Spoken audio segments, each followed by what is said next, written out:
di Dharma Wang. Semoga setiap para pengurusnya dan setiap komponen yang terlibat di dalamnya selalu diberikan oleh Allah kebaikan dan keberkahan. Kita mulai kajian kita.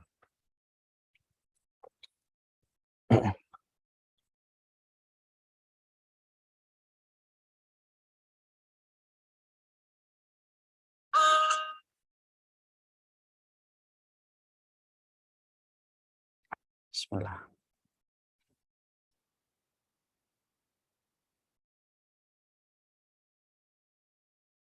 Assalamualaikum warahmatullahi wabarakatuh. Innal hamdalillah wassalatu wassalamu ala Rasulillah wa ala alihi wa sahbihi wa man tabi'ahum bi ihsan ila yaumil qiyamah. Yang di live IG sudah. Kepada seluruh para santri, kepada seluruh para santriwati, kepada seluruh para tamu pada teras kehidupan ilmu, dimanapun kita berada, yang semoga Allah memberikan kepada kita pertolongan, dan semoga Allah memberikan kepada kita hati yang salim, hati yang sehat. Di antara indikator hati yang sehat dan hati yang salim itu adalah mereka tidak pernah kenyang, mereka selalu dalam kondisi serakah untuk mendapatkan nasihat ilmu dan kebenaran yang disampaikan oleh Allah dan Rasul-Nya. Dan semoga itu pula yang kita peroleh, itu pula yang kita dapatkan pada hati dan jiwa kita. Supaya kita tidak pernah merasa cukup, tidak pernah merasa puas, tidak pernah merasa kenyang terhadap setiap kebenaran yang kita jumpai dari apa yang digariskan oleh Allah dan Rasul-Nya. Marilah kita merenung kepada salah satu sabda indahnya Rasulullah SAW ketika Nabi SAW berucap di dalam salah satu riwayatnya, Innal mu'mina la yashba' min khairin yasma'uhu hatta yakuna muntahahu al-jannah. Orang yang beriman itu mereka tidak pernah kenyang dengan kebaikan, tidak pernah kenyang dengan kebenaran yang mereka peroleh, yang mereka dapatkan, sampai akhir perjalanan langkah kakinya berada dan menapak di dalam surga. Nah, itulah yang menjadi harapan kita, dan tentunya kita ingin kita memiliki hati yang tidak pernah kenyang dengan ilmu. Tentunya kita paham Khalil bin Ahmad menyampaikan manusia di dalam pusaran ilmu terbagi menjadi 4 kelompok besar. Yang pertama, mereka yang tahu dirinya berilmu, lalu dia mengajarkan kepada mereka yang belum berilmu. Ada yang kedua, manusia yang mereka tidak menyadari kalau diri mereka berilmu, dan orang semacam ini harus dibangunkan supaya mereka bisa menyampaikan faedah ilmu yang mereka pahami. Ada yang ketiga, orang yang bodoh tetapi merasa dirinya bodoh. Lalu akhirnya dia belajar, dia terus menambah makrifat dan pengetahuan serta referensi dia tentang Allah dan Rasul-Nya. Maka ini pun merupakan bagian dari sebuah kebaikan. Yang parah adalah yang keempat, orang yang bodoh tetapi tidak pernah merasa dirinya bodoh. Dan akhirnya dia tidak mau belajar dan sering sekali berkata yang tidak sesuai dengan kapasitas ilmunya. Inilah yang menjadikan kita memohon kepada Allah supaya kita setidaknya diberikan hati yang selalu merasa bodoh dengan apa yang telah kita peroleh, karena siapapun yang merasa bodoh pada kehidupannya, maka dia akan menghargai prosesnya untuk belajar, dan siapapun yang merasa bodoh, dia akan mengerti kapasitas dirinya untuk berucap dan berkata ketika dia mengetahui dirinya berada pada pusaran kebutuhan. Semoga Allah memberikan kepada kita nomor 1, kalau tidak nomor 2, ya kalau tidak nomor 3, pada kehidupan kita menghambakan diri kepada Allah. Alhamdulillah, tentunya senantiasa kita bersyukur kepada Allah Subhanahu wa Ta'ala, karena di dalam kita bersyukur maka itulah yang akan menghantarkan kita kepada ridhanya Allah. Sesungguhnya kehidupan ini ibarat samudra yang penuh dengan gelombang, dan tidak ada yang mampu memecah setiap gelombang yang menghadang di dalam kehidupan kita, mengancam kehidupan kita, kecuali kita berbekal dengan 2 perahu. Perahu yang pertama adalah perahu kesyukuran, dan yang kedua adalah perahu kesabaran. Siapapun yang telah memiliki 2 perkara ini pada kehidupannya, entah dia bersabar atau dia dalam kondisi bersyukur, maka sesungguhnya 2 perkara itu akan menghantarkan dia pada samudra penuh dengan rahmatnya Allah Subhanahu wa Ta'ala. Inilah yang menjadikan kita senantiasa kita berdoa kepada Allah. Semoga setiap ilmu yang kita dapatkan, setiap perjumpaan kita bersama orang-orang yang solih, mampu menjadikan kita bersyukur kepada Allah dalam setiap urusan kehidupan kita. Dan semoga kita bersyukur atas apa yang Allah limpahkan kepada kita, karena kunci kelapangan hidup adalah di dalam kita bersyukur. Sebuah musibah bisa menjadi anugerah ketika kita bersyukur kepadanya. Sebuah kesempitan akan menjadi kelapangan ketika kita bersyukur kepadanya. Apapun yang kita dapatkan selama kita nikmati di dalam kita bersyukur, maka itu akan menjadi perkara besar yang melebihi dan melampaui apapun yang besar ketika tidak diiringi dengan konsep bersyukur kepada Allah. Maka sesungguhnya rumah yang bersyukur walaupun cuma 90 meter akan lebih menenteramkan daripada orang yang punya rumah 600 meter, 700 meter, 1000 meter tetapi dia tidak bersyukur. Orang yang punya motor tetapi dia bersyukur mampu mengungguli mereka yang punya mobil dengan harga puluhan miliar tetapi dia tidak bersyukur. Karena itulah yang akan membedakan makna kehidupan. Dan makna kehidupan itu hanya Allah berikan kepada mereka yang senantiasa bersyukur dalam setiap urusan kehidupan mereka. Semoga ilmu kita barokah. Dan salah satu keberkahan ilmu itu adalah di dalam kita bersyukur. Amin insyaallah. Seluruh para tamu pada teras kehidupan ilmu yang semoga Allah rahmati dan Allah berkahi. Tentunya kita paham salah satu tujuan besar pada kehidupan kita dengan berbagai macam ujian yang kita lewati hari ini selaku hambanya Allah. Kita pernah melewati sakit, kita pernah melewati pernikahan, kita pernah melewati kepedihan, kita pernah melewati problematika, ataupun sesuatu yang menyenangkan dari apa yang kita pernah lewati dan pernah kita kecap dan kita regu pada kehidupan kita, maka Masya Allah tidak ada yang kita inginkan kecuali adalah mendapatkan rahmat dan mendapatkan ridhanya Allah. Kalau orang yang tidak beriman kepada Allah, mereka lelah, mereka letih, mereka sakit, mereka penat, tetapi ujungnya tidak ada yang mereka harapkan kecuali hanyalah urusan dunia dan dunia. Orang yang beriman tentunya mereka juga melewati apa yang dilewati oleh orang yang tidak beriman. Mereka melewati panas, mereka melewati terik, mereka melewati badai, melewati hujan, dan berbagai macam problematika yang kita jumpai. Tetapi sesungguhnya kita menginginkan satu yang tidak diinginkan orang yang tidak mendapatkan ridhonya Allah, tidak beriman kepada Allah. Yang membedakan adalah watarjuna minallahi ma la yarjun. Kalian itu mengharapkan apa yang di sisi Allah yang tidak diharapkan sama mereka. Inilah yang membedakan antara orang yang beriman dengan orang yang tidak beriman. Orang kalau sudah tidak beriman ya apapun yang mereka lewati ya tidak ada yang mereka harapkan kecuali menyelesaikan. Lalu mereka mendapatkan istirahat dan mendapatkan kenikmatan finansial. Itu kalau tidak beriman. Kalau orang yang beriman tentunya kita harapkan semua yang kita lewati, semua yang kita dapatkan, semua yang pernah kita peroleh, kita ingin mendapatkan ridhanya Allah dan rahmatnya Allah. Tentunya kalau sudah bicara tentang ridho dan rahmatnya Allah itu merupakan perkara besar. Kenapa ini merupakan perkara besar? Karena apa yang lebih besar daripada dapatnya seorang hamba yang kecil dan hina ketika dia mendapatkan ridhanya Allah. Maka kehinaan apapun kalau sudah disertai dengan ridhonya Allah, maka kehinaan itu akan menjadi mulia. Saking besarnya kalau seseorang itu sudah mendapatkan keridhaan dari Allah. Makanya betul ketika Allah berfirman pada surat At-Taubah, wa ridwanum minallahi akbar. Keridhaan Allah itu merupakan sesuatu yang paling besar yang Allah berikan kepada manusia. Karena kalau sudah terikat kepada Allah, sudah mendapatkan ridhonya Allah, semua itu menjadi agung pada perkara apapun ketika sudah mendapatkan keridhaan dari Allah. Kita punya anak, kalau anak kita diridhai oleh Allah, itulah perkara yang paling agung yang tidak bisa ditandai dan tidak bisa disamai dengan apapun. Kalau kita punya keluarga, lalu keluarga kita sudah diridhai oleh Allah, maka menjadi perkara yang besar yang tidak mampu ditandingi kebesarannya oleh apapun. Karena apa? Karena sudah mendapatkan sesuatu yang besar. Apapun kalau sudah bersandar dengan keridhaan Allah menjadi mulia, menjadi wangi, menjadi indah, yang kesempurnaannya tidak ada yang menandingi. Layaknya apapun, ya, kain, kapas, tisu, kalau sudah dimasukkan ke minyak wangi, maka semua perkara benda-benda yang tadi kita sebutkan akan menjadi wangi.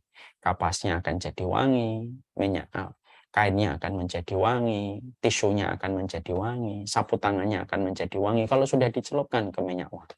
Sama kehidupan kita kalau sudah disandarkan kepada ridhonya Allah dan mendapatkan keridhaan Allah, maka kehinaan itu akan berubah menjadi kemuliaan, menjadi sebuah keagungan, menjadi sebuah kebesaran yang tidak mampu ditandingi oleh apapun. Dan inilah yang menjadikan kita betul-betul harus paham. Hidup ini simpel dan sederhana. Yang panjang adalah ikhtiar kita untuk mendapatkan ridhanya Allah. Dan inilah yang harusnya menjadi sebuah goals kehidupan kita. Goals kehidupan kita itu satu, ridhanya Allah. Ini perkara yang hari ini begitu sulit untuk kita terjemahkan pada kehidupan kita.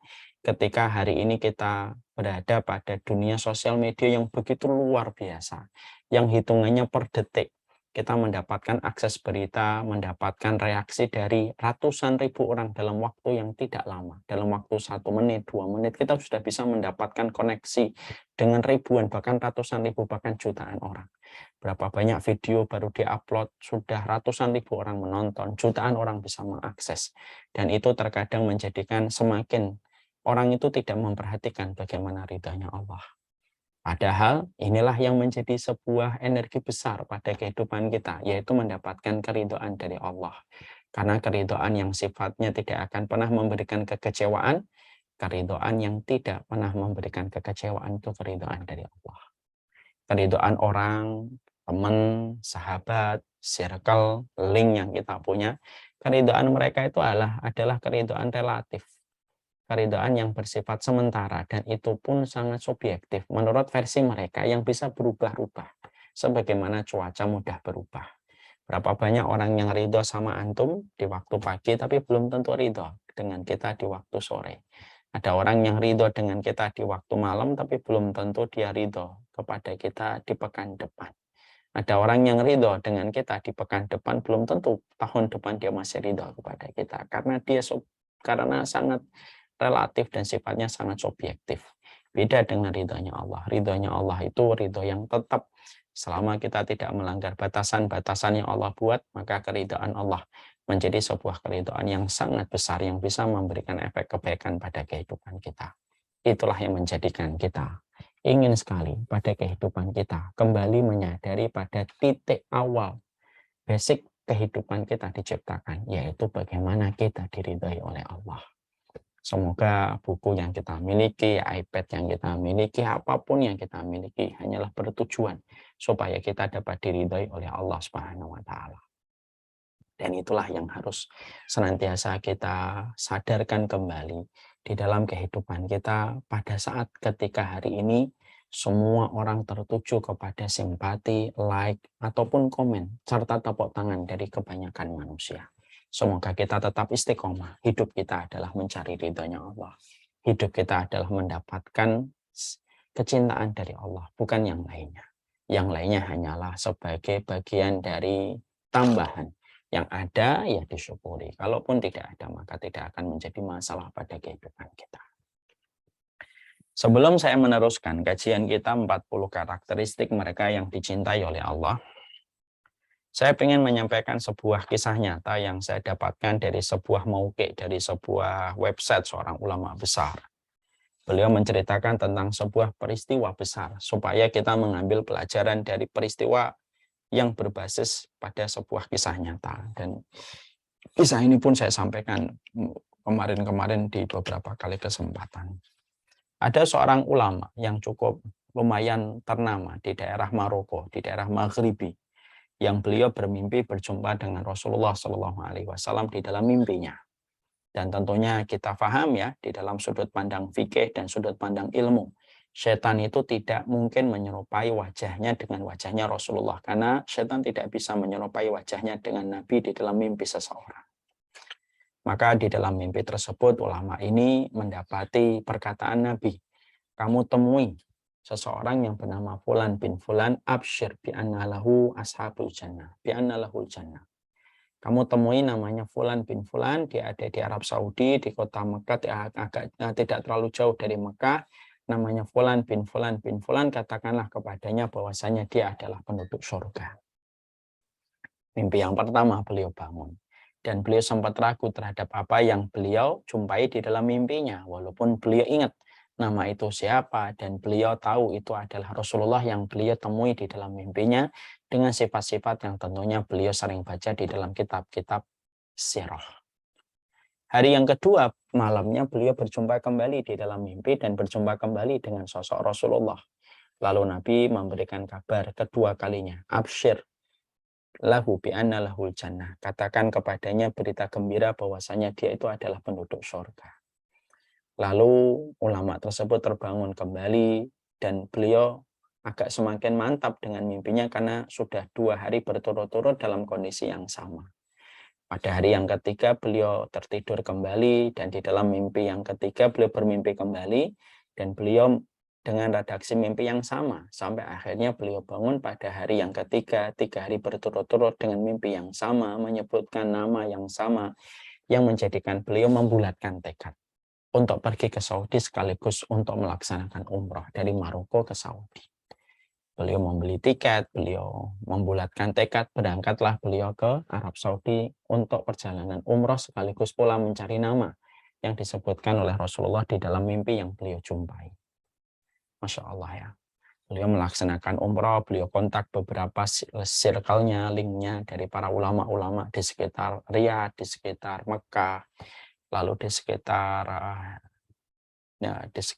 Jeddah untuk mencari nama yang beliau dengarkan nama itu. Dengan dibantu linknya yang banyak, akhirnya beliau mengkerucut nama yang beliau cari pada sebuah tempat yang tidak jauh dari kota Mekah, tidak jauh dari Masjidil Haram.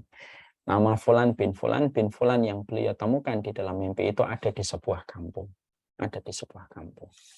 Maka beliau setelah melaksanakan umroh, bergegas beliau menuju kampung itu bersama dengan teman-teman beliau, para ulama yang ada di kota Mekah dan di sekitar Jeddah, membersamai beliau untuk mencari Fulan tersebut.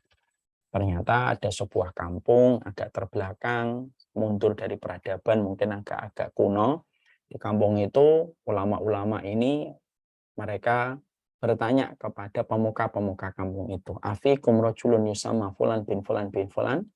Apakah ada di antara kalian seseorang yang bernama Fulan bin Fulan bin Fulan di antara kalian?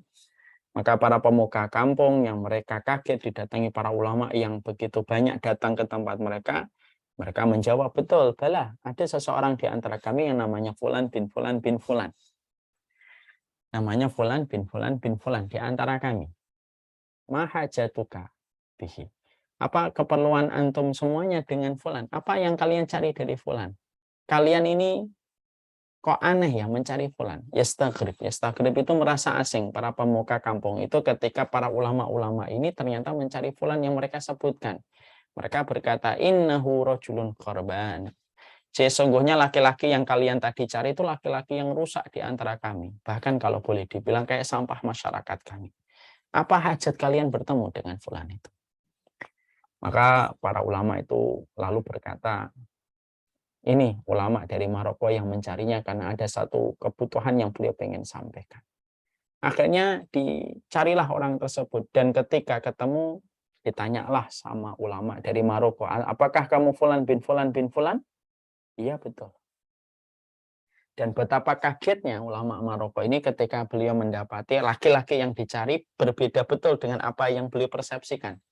Beliau mikirnya ini adalah orang yang tawadhu, khusyuk, luar biasa, kelihatan mutadayin, kelihatan religius banget gitu. Yang dibayangkan oleh ulama Maroko ini. Tapi yang dia jumpai justru 180 derajat berbeda dengan apa yang dia bayangkan.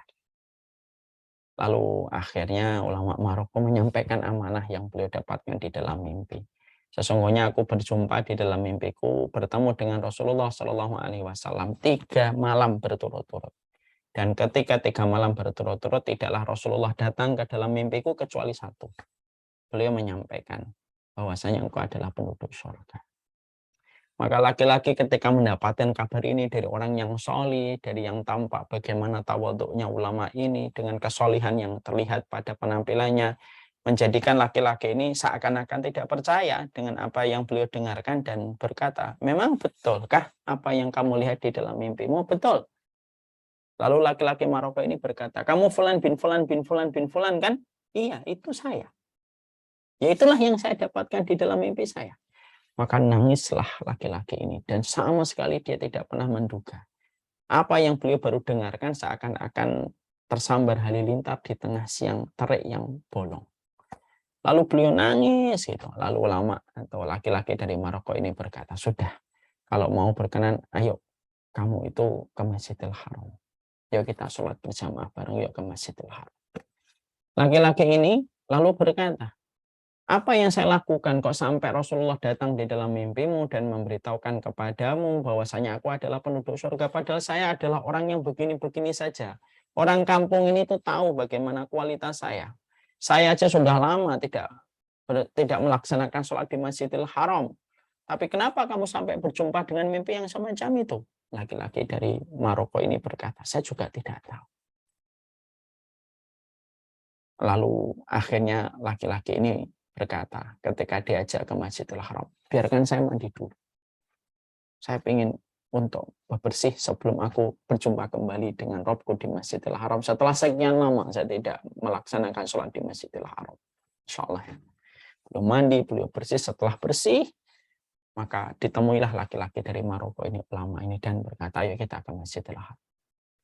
Lalu sebelum mereka berangkat ke Masjidil Haram, ulama dari Maroko ini berkata sama laki-laki ini, kalau boleh aku tahu apa amalmu yang betul-betul kamu lakukan, seorang diri yang mengetahui dan betul-betul kamu ikhlas mengerjakannya.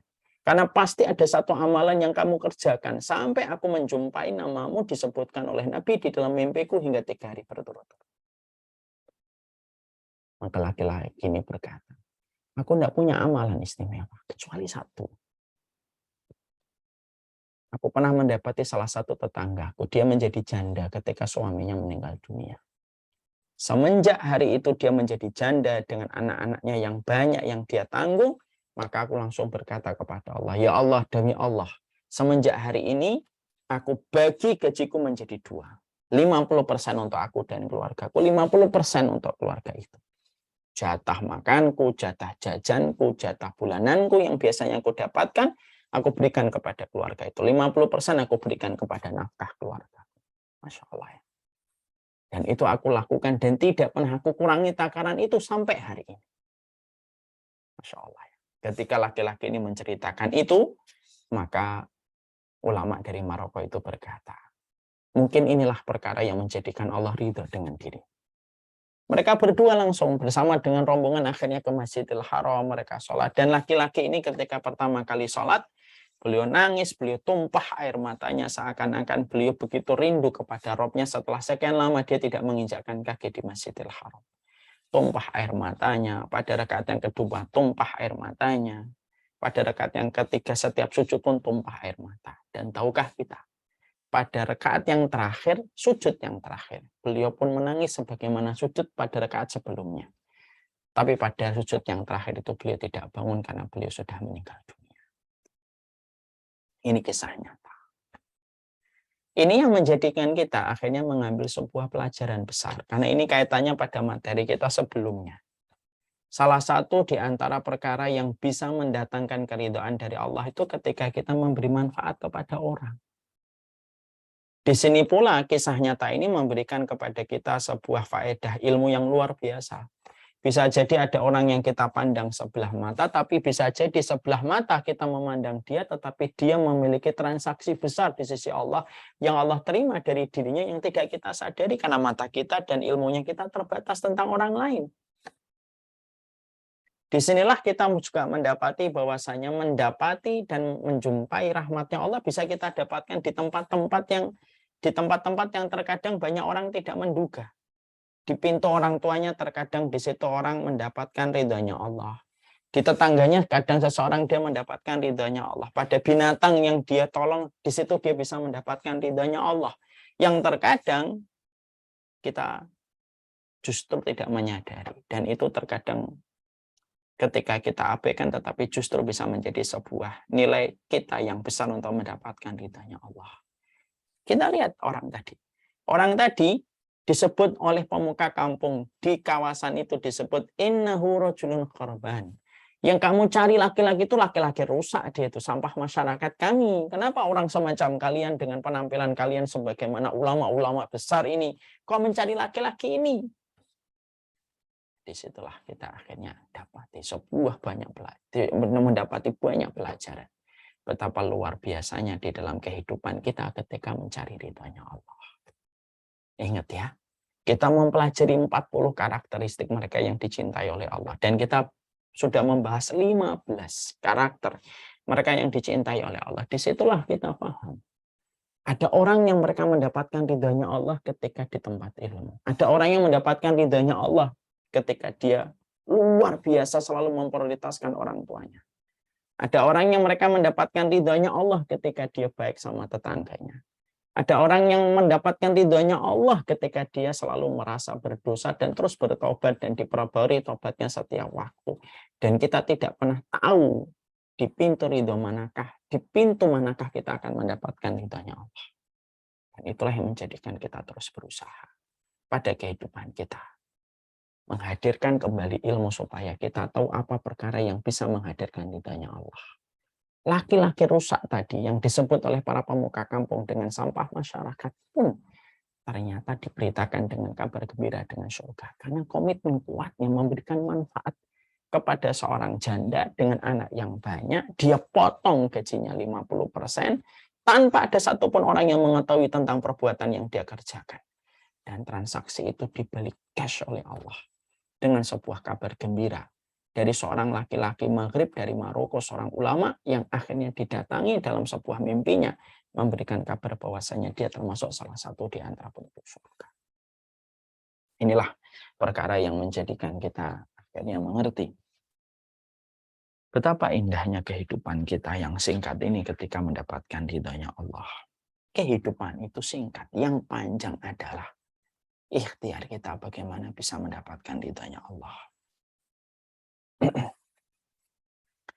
Kita akan menuju kepada golongan yang ke-16. Setelah kemarin kita membahas tentang golongan yang ke-15.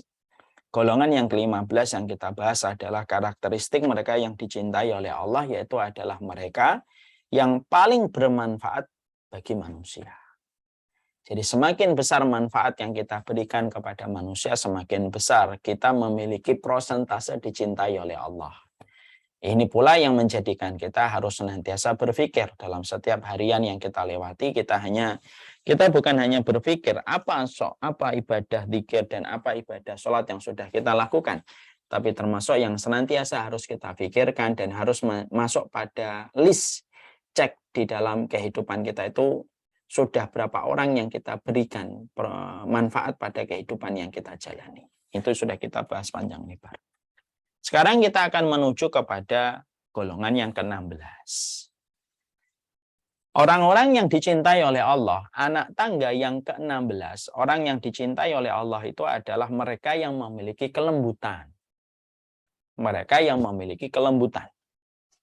Artinya bahwasanya di antara hamba yang dicintai oleh Allah Subhanahu wa taala bukanlah hamba yang mereka memiliki sifat keras, memiliki sifat kasar, lalu memiliki sifat membatu pada kehidupan hati dan jiwanya. Tapi sesungguhnya seorang hamba ketika mereka berjalan menuju kepada surga itu mereka memiliki hati yang lembut dan perkataan yang lembut.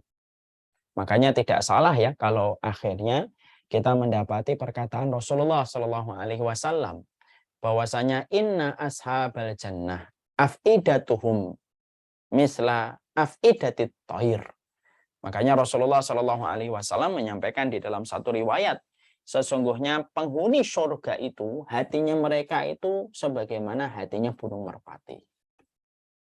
Jadi ini ada korelasinya pada riwayat ini. Jadi penduduk surga itu hati mereka itu sebagaimana hatinya burung merpati.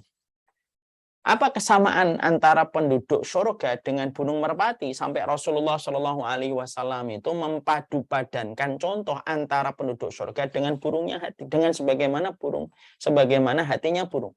Burung itu setidaknya para ulama lalu menerangkan kemiripan dan keserupaan antara penduduk surga dengan hatinya burung. Hatinya burung itu yang pertama lembut. Bukankah burung itu lembut? Bukankah burung itu sensitif?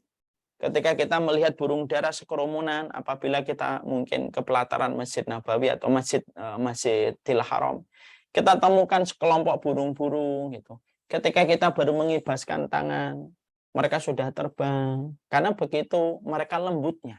Lembut burung-burung dara itu kalau kita melihat dari bentuk bulunya, dari sikapnya, mereka tidak kasar, mereka tidak merampas, mereka tidak menyakiti kita. Itu kan burung dara. Burung dara tidak merampas. Burung dara tidak menyakiti.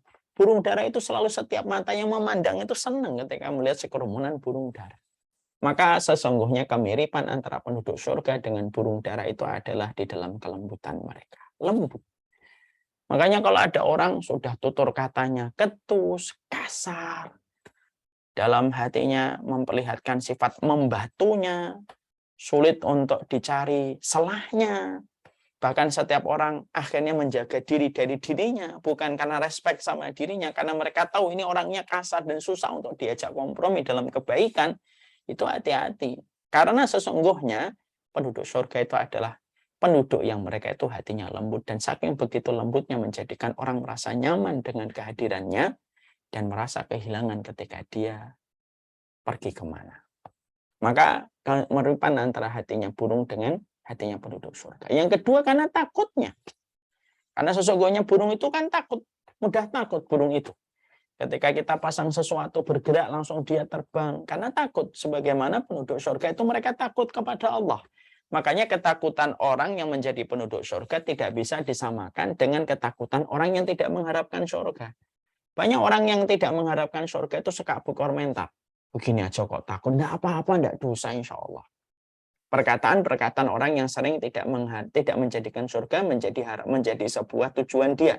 Orang kalau tidak menjadikan surga, biasanya mereka melakukan apa saja dan mereka tidak pernah merasa takut apakah itu berdosa atau tidak berdosa. Beda dengan orang yang mengharapkan surga. Orang mengharapkan surga itu hati-hati dia.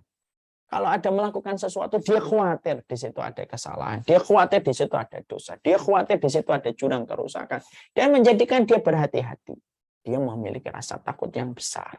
Sebagaimana takutnya burung dara. Ketika kita memberikan sebuah gerakan sederhana, menjadikan dia langsung terbang. Yang ketiga, hatinya burung dara itu tawakalnya luar biasa di dalam mencari rezeki. Makanya diserupakan orang yang mencari rezeki sebagaimana tawakalnya burung. Pergi pagi, tergedu himasan wa taruhu bitonan. Perginya pagi dalam kondisi kosong, lalu pulangnya sore dalam kondisi penuh. Dan burung ketika malam mereka tidak ada yang mencari makanan. Mereka mencukupkan dengan apa yang mereka sudah peroleh di waktu sore. Pulang malam istirahat di sarangnya bersama dengan keluarga kecilnya di atas dahan. Dan tidak ada burung yang terbang di waktu malam kecuali memang burung yang memang waktunya malam keluar seperti burung hantu. Maka itulah yang kita dapatkan. Di situ ada kaitannya bahwasanya kelembutan itu merupakan salah satu di antara sifat penghuni surga. Maka dalilnya kita membahas sebagaimana yang kita dapatkan di dalam hadis riwayat Muslim, yaitu nomor 2593. Rasulullah Shallallahu Alaihi Wasallam menyampaikan, ya Aisyah tu, innallaha rafiqun yuhibbur rifqa wa yu'ti ala rifqi ma la yu'ti ala al-unfi wa ma la yu'ti ala ma siwahu. Maka dalilnya bahwasanya Allah itu menyukai kelembutan di dalam setiap kehidupan hambanya. Ada beberapa dalil yang disampaikan oleh Rasulullah Shallallahu Alaihi Wasallam dan disampaikan pula oleh Allah untuk menunjukkan bahwasanya Allah itu lembut sebelum mewajibkan kelembutan kepada hambanya.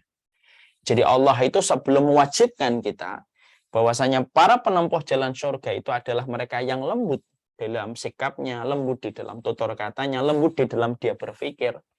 Sebelum Allah mewajibkan para penempuh jalan surga untuk bersifat lembut, Allah sudah memperlihatkan bagaimana kelembutan Allah bagi setiap makhluknya. Dan kita akan membahas dulu, mana dalilnya Allah itu lembut sebelum Allah mewajibkan kepada setiap para penempuh jalan surga ketika mereka harus bersifat lembut sebagaimana lembutnya Allah dalam setiap ketetapan dan perbuatan yang Allah lakukan. Rasulullah mengatakan, wahai Aisyah, sesungguhnya Allah itu maha lembut. Ini dalil. Rasulullah mengatakan Allah itu maha lembut. Berarti kalau Allah sudah disebutkan Rafiqun, maha lembut, berarti tidak ada yang mampu mengalahkan lembutnya Allah. Karena Rasulullah menyebutkan dengan maha lembut.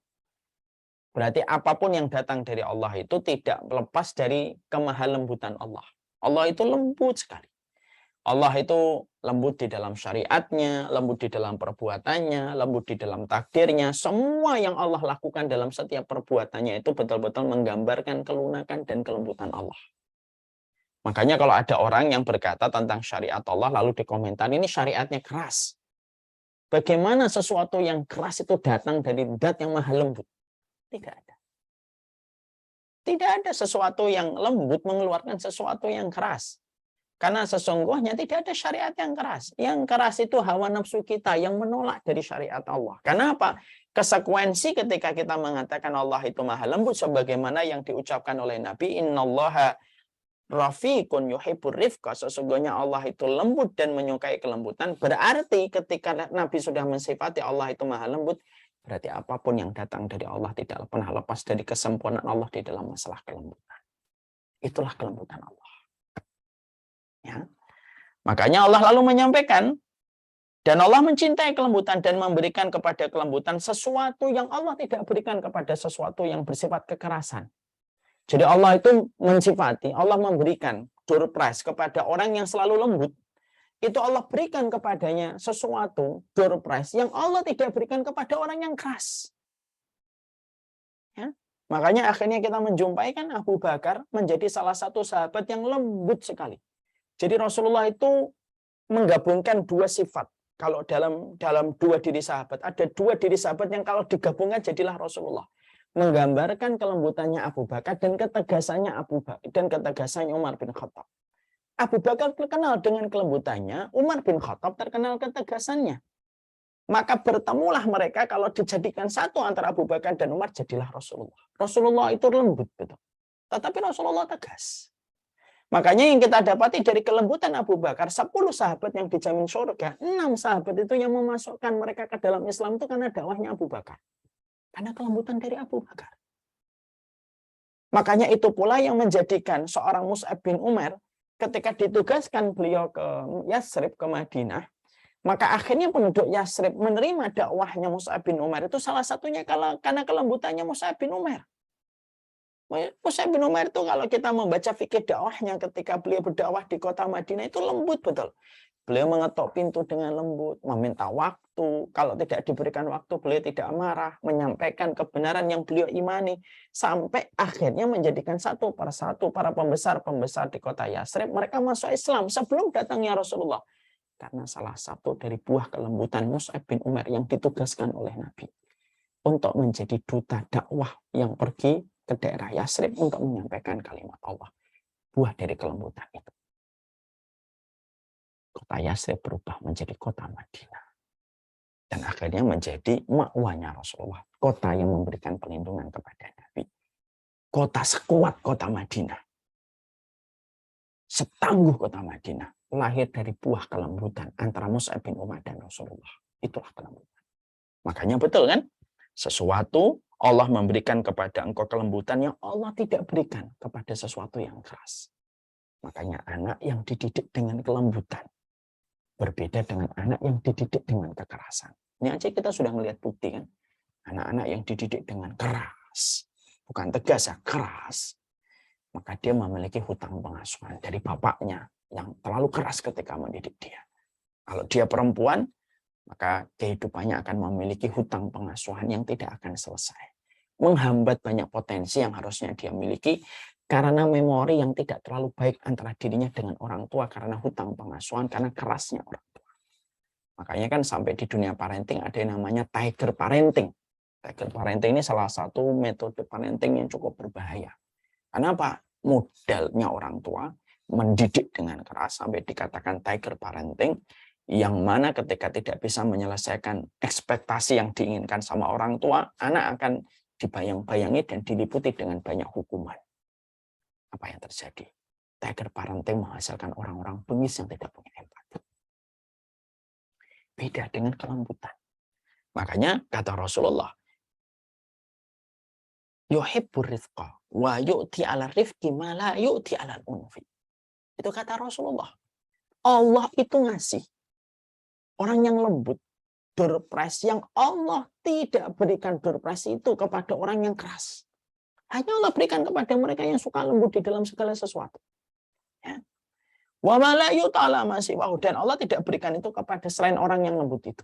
Ini menunjukkan kepada kita betapa kelembutan itu merupakan salah satu pilar kehidupan orang yang beriman itu ketika mereka memiliki kelembutan. Sebelum kita membahas kelembutan apa saja yang harusnya memang kita miliki pada kehidupan ini, kita membahas dulu Mana buktinya bahwasanya Allah lembut pada kehidupan makhluknya? Yang bisa membuka pikiran kita bahwasanya Allah itu betul-betul lembut. Salah satu di antara contoh yang sangat terkenal kalau yang disampaikan oleh para ulama, dan ini sudah sering dijadikan contoh di dalam banyak kesempatan para pemateri menyampaikan ilmu, Imam Ibnu Qayyim itu menyampaikan bahwasanya salah satu dalil kelembutannya Allah itu adalah ketika Allah memberikan doorpress kepada ibunda Musa. Ketika Musa dihanyutkan di atas sungai Nil, lalu ibunya Musa bertawakal sama Allah. Maka Allah mengatur bagaimana proses kembalinya Musa dengan cara yang lembut. Dialirkannya Musa, dibelokkannya Musa merah yang masih jabang bayi ke tempat pemandian Asiyah binti Muzahim. Dijadikan Firaun tidak bisa menampik permintaan Asiyah binti Muzahim ketika Asiyah ingin mengangkat anak itu menjadi anaknya. Dijadikan setiap perempuan yang ada di istana Firaun tidak mampu menyusui Musa yang menangis meminta air susu karena laparnya perut yang dia rasakan. Dan dijadikan ibunya Musa untuk mengantri di depan istana. Lalu akhirnya dialah yang berhasil memberikan air susu kepada ibunya Musa. Ibunya Musa selamat mendapatkan Musa kembali. Bahkan mendapatkan hadiah banyak dari fasilitas yang diberikan Fir'aun kepada ibu susunya Musa yang tidak diketahui oleh Fir'aun. Dan Allah mengembalikan Musa tanpa tetesan keringat, tanpa tetesan darah. Itu menunjukkan betapa Allah itu lembut kalau sudah mengatur sesuatu kepada hamba yang Allah kehendaki. Selembut itu Allah. Selembut itu Allah memberikan kepada Musa, dikembalikan lagi kepada ibunya Musa. Dengan tanpa adanya senjata, dengan tanpa adanya kekerasan, tanpa adanya kontak fisik, dan tanpa pertumpahan darah. Kurang lembutnya Allah. Apa Allah sudah menentukan. Dan itu menunjukkan Allah itu lembut. Di sisi yang lainnya, kita menjumpai bahwasanya Allah juga menyampaikan tentang sifatnya di dalam surat Asy-Syura ayat yang ke-19. Allahu latifum bi ibadihi. Allah itu betul-betul lembut terhadap hambanya. Maka Allah menyebutkan di dalam surat Asy-Syura ayat yang ke-19 ini adalah Allahu latifum bi ibadihi. Allah itu lembut sama hambanya. Makanya di antara kelembutan Allah itu Masya Allah, mari kita lihat dalil-dalilnya betapa Allah itu lembut kepada kita dan tidak menginginkan kecuali adalah kebaikan kepada kita selaku makhluknya. Karena tidak ada yang mencintai kita selaku hamba dan tidak ada yang mencintai kita selaku makhluk kecuali Allah. Kecintaan ibu dan bapak kepada kita kalah jauh dengan kecintaan Allah kepada kita. Makanya di antara kelembutan Allah, walaupun Allah itu melihat kita melakukan dosa, melakukan kemaksiatan, melakukan pelanggaran, melakukan poin yang membuat Allah murka, tapi Allah selalu membuka kesempatan Allah untuk menerima tobatnya kita. Dan Allah tidak pernah bosan untuk menerima tobatnya setiap hamba. Allah tidak pernah mengatakan kepada kita melalui ayatnya, melalui wahyunya, bahwasanya manusia itu tidak akan diterima tobatnya. Tapi Allah selalu menerima tobatnya manusia. Ketika manusia berbuat kemaksiatan di waktu siang, Allah menerima tobatnya di waktu malam. Kalau dia melakukan kesalahan di waktu malam, Allah pun menerima tobatnya dia di waktu siang. Untuk menyempurnakan makna kelembutan Allah kepada setiap hambanya dan setiap makhluknya. Sisi lainnya, Allah itu, Masya Allah ya. Allah itu kemudian menjadikan kita baru dikenain beban hukuman itu ketika sudah balik, ketika baru lahir. Kita tidak dikenain beban hukuman. Ketika baru berjalan, Allah tidak memberikan beban hukuman kepada kita. Ketika kita berumur 7 tahun, berumur 8 tahun, Allah tidak membebani kita dengan banyak hal yang menjadi hukuman untuk kita. Tapi di sisi yang lainnya, kalau kita berbuat kebaikan, Allah berikan pahalanya untuk kita. Kalau kita berbuat dosa sebelum kita balik, dosanya tidak dicatat. Tapi kalau kita berbuat baik kepada orang tua, entah membantu, entah memijit orang tua kita ketika waktu kita kecil, itu semuanya dicatat oleh Allah. Itu menunjukkan betapa lembutnya Allah pada kehidupan setiap hambanya. Dan Allah mewajibkan kelembutan kepada dirinya sebelum Allah mewajibkan kelembutan itu kepada setiap makhluknya. Itulah kelembutan. Makanya Allah juga menyampaikan di dalam satu ayat, fattaqullaha mastata'tum. Bertakwalah kepada Allah semampunya. Sudahlah, semampumu itu berapa? Ya udah, kalau semampumu itu berapa? Ya sesuai dengan kemampuanmu. Ketika Allah menyampaikan fattaqullaha mastata'tum, itu yang menjadi salah satu di antara keterangan yang betul-betul utuh. Allah itu betul-betul memberikan kelembutan. Sampai ketika kita bertakwa kita kepada Allah, Allah berikan kemampuan kita sesuai dengan apa yang mampu kita kerjakan. Apa kurang lembutnya Allah? Ya. Di sisi yang lainnya, kita baru safar, sudah dikurangi syariat yang harusnya kita kerjakan. Jadi sholat duhur dari 4 menjadi 2. Itu kelembutan Allah. Ketika kita safar, yang asalnya kita sholat harus tepat waktu, duhur pada waktunya, asar pada waktunya. Pada waktu safar Allah membolehkan kita menggabungkan 2 waktu sholat. Karena proses perjalanan kita yang panjang dan Allah yang paling tahu bagaimana kelelahan dan keletihan kita. Maka Allah jadikan bagaimana setiap orang yang safar, mereka diperbolehkan untuk mengambil rukhsah.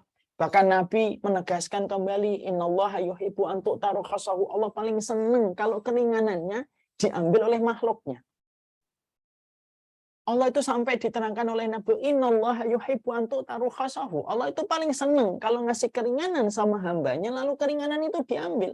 Dan itu kembali mempertegas betapa besarnya kelembutan Allah.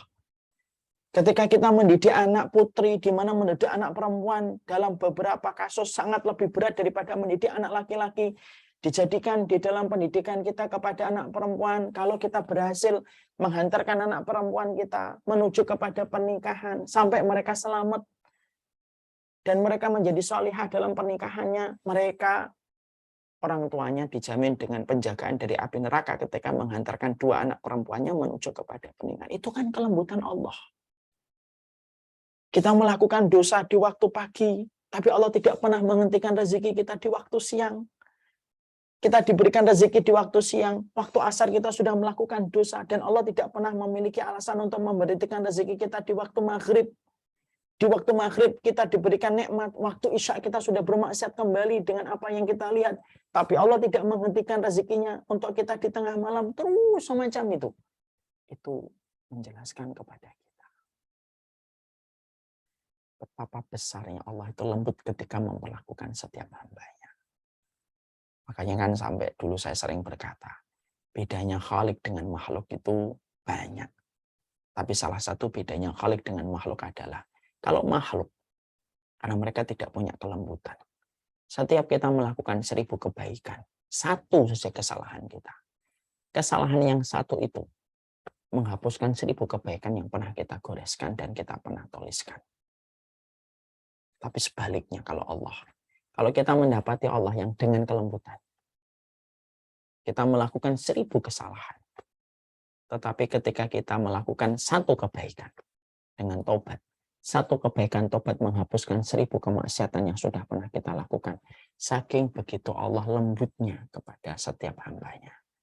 Dan kelembutan itu tidak ada yang mampu mengalahkan. Bahkan seorang ibu kelembutannya kepada anak masih jauh dibandingkan kelembutannya Allah kepada setiap makhluknya. Makanya betul kata Imam Ibnu Qayyim, kalaulah setiap manusia menyadari betapa sempurnanya Allah ketika mengatur manusia, betapa lembutnya Allah ketika memberikan kebaikan kepada manusia, pastilah setiap manusia itu akan meleleh karena rasa cinta mereka yang besar kepada kelembutan Allah dan pengaturan Allah yang terbaik kepada setiap manusia. Itulah yang menggambarkan betapa besarnya kehidupan Allah ketika Allah itu memberikan sifat kelembutan yang luar biasa kepada setiap makhluknya. Makanya inilah yang menjadikan kita tidak pernah kita berputus asa untuk mengharapkan ridhanya Allah. Tidak pernah berputus asa untuk mengharapkan ampunan dari Allah. Karena kita menyadari betapa sempurnanya Allah di dalam maha lembutnya. Orang yang paham ketika Allah maha lembut, maka ketakutan kita tidak boleh mengalahkan sifat kelembutan Allah. Tidak boleh mengalahkan keimanan kita kepada sifat kelembutan Allah. Walaupun terkadang kita mengingat dosa-dosa kita, mengingat kemaksiatan yang kita kerjakan, mengingat perkara-perkara melampaui batas yang kita kerjakan. Tapi selalu ingat, Allah itu lembut sama kita. Kalau Rasulullah saja pernah disifati, kalau di bulan Ramadan, kelembutan Nabi sebagaikan angin segar, sepoi-sepoi yang menyegarkan. Itu baru Rasul. Bagaimana Allah ketika maha lembutnya kepada hambanya. Kisah tadi yang tadi kita jadikan opening pada waktu kita kajian tadi, itu kan sudah betul-betul mewakili dari lembutnya Allah. Mendapati ada seorang laki-laki yang korban, ya rusak, disebut sama masyarakat di sekitarnya, disebut dengan sampah masyarakat. Tapi ketika dia memberikan satu kebaikan, mencukupi satu keluarga, memotong gajinya 50%, melakukan itu semata-mata karena Allah. Lihat betapa lembutnya Allah. Allah begitu lembut.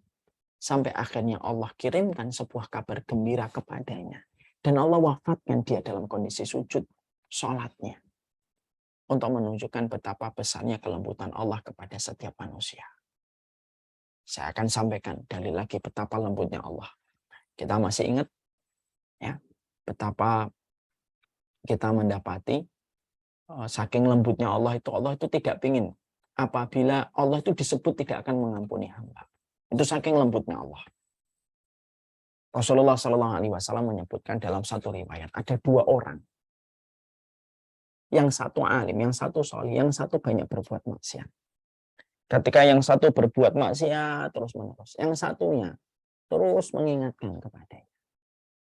Jangan berbuat maksiat, jangan berbuat dosa. Tapi yang satunya terus berbuat dosa. Sampai akhirnya yang satunya marah. Dan ketika marah, maka dia berani dan lancang memakai namanya Allah dan berkata, orang semacam dirimu tidak akan diampuni oleh Allah. Orang semacam dirimu tidak akan diampuni oleh Allah. Dan dia kecewa ditinggalkan orang itu. Ketika orang yang ditinggalkan itu seiring dengan waktu dia bertobat. Ketika dua-duanya mati, meninggal dunia, kata Rasulullah, dikumpulkan mereka dua-duanya di padang mahsyar dan Allah menghidupkan dan menghadirkan dua orang itu. Dan Allah berkata, Man dalladzi yata'alla 'alayya bi anni la aghfiru li fulan. Siapa yang dulu di dunia pernah berani memakai namaku bahwasanya aku tidak akan pernah mengampuni fulan. Ya. Laqad ahbattu amalahu. Aku hapuskan amal kebaikanmu karena kamu begitu lancang memakai namaku dan mengatakan aku tidak pernah mengampuni fulan. Padahal Allah itu lembut yang bergabung dengan sifat ampunan Allah yang besar. Yang Allah itu pasti akan mengampuni selama dosa itu ditaubatin dengan taubatan nasuha sebelum kematiannya. Maka Allah saking begitu dipinjam namanya, ketika dipinjam namanya oleh seorang manusia bahwasanya dia tidak akan mengampuni fulan, maka Allah katakan siapa yang berani meminjam namaku bahwasanya aku tidak mengampuni fulan, aku hapuskan amal kebaikanmu dan aku ampuni fulan yang dia bertobat sebelum kematiannya. Kemarahan Allah, kemurkaan Allah itu menunjukkan sifat kelembutan Allah yang akhirnya ada seorang manusia yang menyalahgunakan meminjam namanya Allah, menghilangkan sifat kelembutan Allah dan menghilangkan sifat ghafurnya Allah, lalu dia mengatakan itu kepada manusia. Itu menunjukkan kepada kita kan betapa lembutnya Allah. Saking begitu lembutnya Allah, Allah itu marah kalau namanya dipinjam oleh manusia, lalu manusia itu memvonis orang lain bahwasanya orang semacam itu tidak diampuni oleh Allah. Dan kemarahan Allah itu menunjukkan secara tidak langsung betapa lembutnya Allah kepada setiap hamba, hatta kepada mereka yang masih berbuat dosa dan berbuat kemaksiatan. Makanya itulah kelembutan Allah. Tentunya kita hadirkan ini menjadi mukadimah pada prolog golongan yang ke-16 untuk menunjukkan kepada kita lembut sekali Allah itu kepada kehidupan setiap hambanya. Makanya sampai inilah yang menjadikan kita harus menyadari tentang lembutnya Allah. Ketakutan kita kepada azab, ketakutan kita kepada neraka, ketakutan kita kepada dosa yang telah kita lakukan di dalam kehidupan kita, di dalam kehidupan yang pernah kita jalani, tidak boleh menghilangkan keimanan kita bahwasanya Allah itu lembut kepada setiap hambanya, bahwasanya Allah itu memberikan yang terbaik kepada hambanya. Mari kita merenungkan di dalam surat Az-Zumar ayat 53. Ini menjadi sebuah tambahan betapa sempurnanya Allah di dalam kelembutan. Allah menyampaikan di dalam surat Az-Zumar ayat yang ke-53. Qul ya ibadiyalladzina asrafu ala anfusihim la taqnutu min rahmatillah. Mari kita baca ya di Quran terjemah ini. Di dalam surat Az-Zumar 53, perhatikan. Allah itu saking lembutnya. Ketika Allah memanggil pendosa, Allah tidak memanggil, hei orang yang pendosa. Allah tidak memanggil, hei orang yang bejat. Allah tidak memanggil dengan panggilan-panggilan yang buruk. Tapi ketika Allah memanggil orang yang berdosa, itu indah betul. Untuk mewakili sifat kelembutan Allah yang sempurna. Allah menyampaikan, Qul ya ibadiyalladzina asrafu ala anfusihim la taqnatu min rahmatillah. Katakanlah, hai hamba-hambaku yang melampaui batas. Allah tidak menyebut orang yang kurang ajar. Allah tidak menyebut orang yang bejat. Allah tidak menyebut orang yang kotor. Allah tidak menyebut orang yang hina. Tapi Allah menyebutnya dengan panggilan, hei orang yang melampaui batas. Sudah panggilan selembut ini, Allah lalu mendatangkan perintah, la taqnatu min rahmatillah. Jangan pernah berputus asa dari rahmatnya. Pemilihan setiap kata pada barisan kalimat pada wahyu ini menggambarkan itulah lembutnya Allah. Itulah lembutnya Allah. Ya. Makanya begitu sempurna Allah itu meletakkan dasar kelembutan pada dirinya dan pada perbuatannya dan sifatnya yang betul-betul lembut kepada hambanya. Makanya salah satu di antara kaidah penting dalam keimanan itu apa? Jangan putus asa dari rahmatnya Allah. Kenapa berputus asa dari rahmatnya Allah itu dosa besar? Karena orang yang berputus asa dari rahmatnya Allah itu berarti secara tidak langsung dia tidak yakin kepada sifat kelembutan Allah dan tidak yakin kepada sifat ampunan Allah. Dan itu yang menjadikan berputus asa itu dinilai dan dikategorikan sebagai dosa besar. Saya ini pernah ditanya, ada salah satu jamaah yang tanya, Ustadz, berputus asa dari rahmatnya Allah dan ampunan Allah itu dosa besar atau dosa kecil? Dosa besar. Seluruh para ulama sepakat berputus asa dari ampunan Allah dan berputus asa dari rahmatnya Allah itu dosa besar. Lalu beliau bertanya, apa dasarnya berputus asa dari rahmatnya Allah itu merupakan dosa besar? Kalau minum alkohol dosa besar, saya masih maklum. Karena memang pada alkohol terdapat banyak kerusakan yang ditimbulkan. Kalau zina termasuk dosa besar, saya bisa paham Ustaz. Karena sesungguhnya berzina itu bagaimana seseorang tidak memberikan komitmen apa-apa tetapi menikmati. Kalau dalam membunuh dosa besar, saya maklum Ustaz, karena membunuh itu bagaimanapun menghilangkan nyawa orang yang dicintai oleh keluarganya. Tapi berputus asa dari rahmatnya Allah, kenapa terkategori sebagai dosa besar? Saya bukakan jawaban para ulama. Saat itu jawaban para ulama untuk kita, untuk semuanya. Mereka mengatakan, kenapa berputus asa itu dari rahmatnya Allah, itu termasuk dosa yang sangat besar. Karena tidaklah berputus asa dari rahmat Allah itu tidak terjadi kecuali orang yang tidak yakin kepada kelembutan Allah dan tidak yakin kepada ampunan Allah. Karena ampunan Allah pun sifat ghafurnya Allah itu merupakan bagian dari sifat rafiqnya Allah. Jadi kalau ampunan itu di bawahnya sifat lembutnya Allah, di bawahnya sifat rahmatnya Allah dan rahimnya Allah. Disitulah ada sifat ampunan. Di situ ada sifat ampunan. Makanya kalau orang akhirnya sampai dia berputus asa kepada Allah Subhanahu wa taala, dia berputus asa dari rahmatnya Allah ketika dia melakukan dosa, melakukan kemaksiatan, lalu akhirnya dia berputus asa melihat bagaimana memorinya yang panjang tentang keburukan, kemaksiatan, tentang dosa yang dia kerjakan, lalu berputus asa orang semacam saya tidak akan diampuni oleh Allah, sebagaimana itu ucapan kalau diucapkan ke orang lain akan dosa besar, apalagi juga diucapkan kepada dirinya sendiri. Itu juga menjadi dosa besar. Tidaklah orang yang berputus asa ditimpali atau ditindih dengan sebuah dosa yang besar karena dia tidak yakin kepada Allah dan sifat ghafurnya Allah. Karena itu harus kita imani. Berarti mengimani sifat lembutnya Allah itu wajib. Kita boleh menjadi pendosa, tapi kita tidak boleh kehilangan keyakinan atas sifat kelembutan Allah. Kita boleh menjadi pendosa dan memang kita pendosa. Tapi kita tidak boleh kehilangan keyakinan kita bahwasanya Allah itu Maha Pengampun. Kita memang banyak maksiat. Kita memang banyak menyembunyikan dosa-dosa yang kita lakukan dan kita kerjakan. Tapi tidak boleh menghilangkan sifat rahmatnya Allah dan sifat rahimnya Allah dalam kehidupan manusia. Kita boleh tidak sempurna pada kehidupan kita, tapi iman kita harus sempurna bahwasanya Allah itu lembut kepada setiap makhluknya. Itu yang tidak boleh hilang. Dosa yang kita lakukan, maksiat yang kita kerjakan, tindakan kemurkaan-kemurkaan yang bisa mengundang kemurkaan Allah itu tidak boleh menghilangkan keimanan kita kepada Allah bahwasanya Allah itu lembut kepada kita. Bukankah kita pernah mendapati ada orang yang masuk surga, tidak pernah sholat sepanjang hidupnya, tidak pernah keningnya menempel pada bumi untuk bersujud, tetapi matinya masuk surga?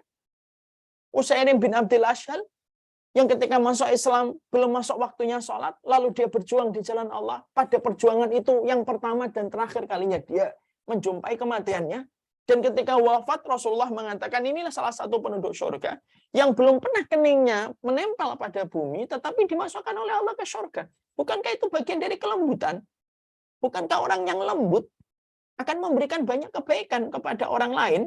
Dan bukankah zat yang maha lembut akan memberikan banyak kebaikan kepada setiap makhluknya?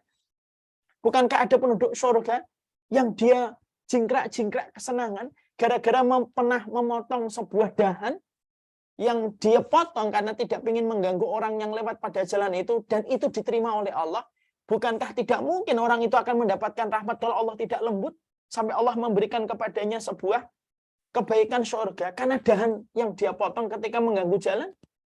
Bukankah kita pernah mendapati ada seorang perempuan yang dimasukkan Allah ke dalam surga karena memberikan minuman kepada seekor anjing karena kelembutan Allah? Atas kelembutan wanita itu kepada seekor anjing, maka Allah memberikan kelembutan yang terbingkai di dalamnya ampunan Allah kepadanya. Itulah kelembutan Allah. Kita memang pendosa. Kita ini pendosa. Tapi jangan pernah hilang keyakinan kita Allah itu maha pelembut. Kita ini pemaksiat, tapi jangan pernah kita kehilangan arti bahwasanya Allah itu maha mengampuni. Kita memang sering melakukan perkara yang Allah benci, tapi jangan pernah kehilangan keyakinan bahwasanya Allah itu rahim kepada orang yang beriman, yang bertobat dan menyesal atas dosa yang dikerjakan. Inilah yang menjadikan kita membahas tentang golongan ke-16, pemilik kelembutan. Prolognya. Kalau kita sudah yakin Allah itu maha lembut, ini bukan berarti akhirnya kita menerjang dosa. Tidak apa-apa deh, saya zina, kan Allah maha lembut. Di dalam kelembutan Allah ada sifat ampunan. Dalam kelembutan Allah ada sifat pemaafnya Allah. Kita juga jangan lupa Allah juga memiliki sifat syadidul adab. Semua harus disikapi dengan ilmu. Saya pernah mendapati ada seseorang berzina. Ketika dia berzina, dia berkata, saya ini berzina disebabkan karena orang yang mengajak saya berzina berkata, enggak apa-apa kok, Allah maha pengampun. Diulang lagi zinanya, diulang lagi zinanya, diulang lagi zinanya. Ingat ya, kelembutan itu harus disikapi dengan benar.